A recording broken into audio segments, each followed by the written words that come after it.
le Moyen-Âge au XXIe siècle. Cela se passe en France, en Russie et dans d'autres pays aussi. Comment c'est encore possible ?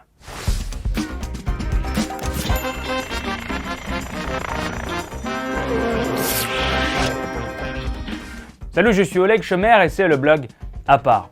On pourrait croire que l'histoire de Valérie Bacot est terminée.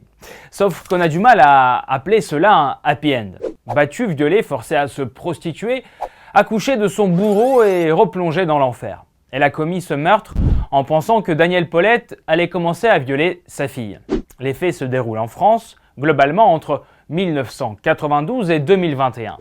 30 ans de calvaire auquel personne ne croyait vraiment. Le mal a parfois un visage tellement banal et ordinaire. Comme en Russie, où 3 sœurs se faisaient violer par leur père pendant des années. Le procès de Kristina Angelina et Maria Khachaturian est toujours en cours. Elles sont accusées d'homicide volontaire sur leur père, Mikhail Khachaturian. Elles ont raconté avoir subi des viols, des passages à tabac et toutes sortes d'humiliations pendant des années.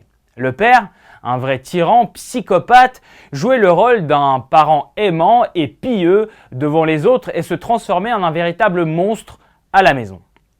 Chercher une logique dans le comportement des victimes aussi ne sert strictement à rien. Et se demander pourquoi elles ne sont pas allées porter plainte avant non plus.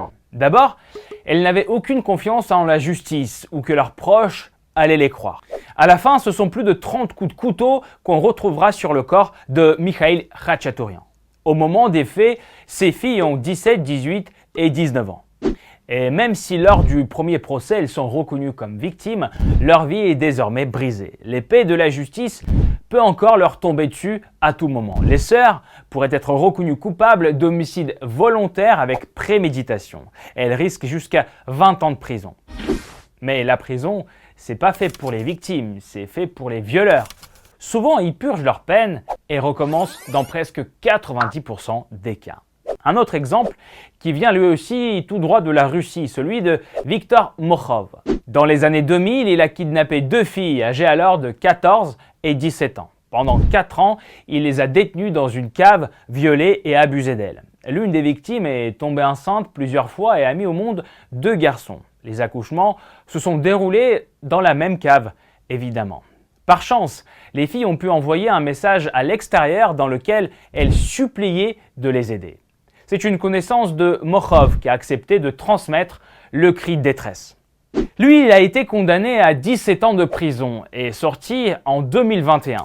Et vous n'allez pas le croire, mais pour quelque temps, il est devenu une véritable star.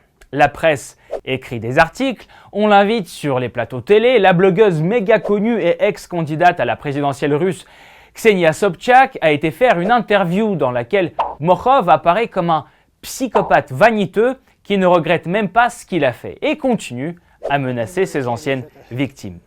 Et cerise sur le gâteau, Netflix a acheté ses révélations vulgaires et obscènes à Ksenia Sobchak.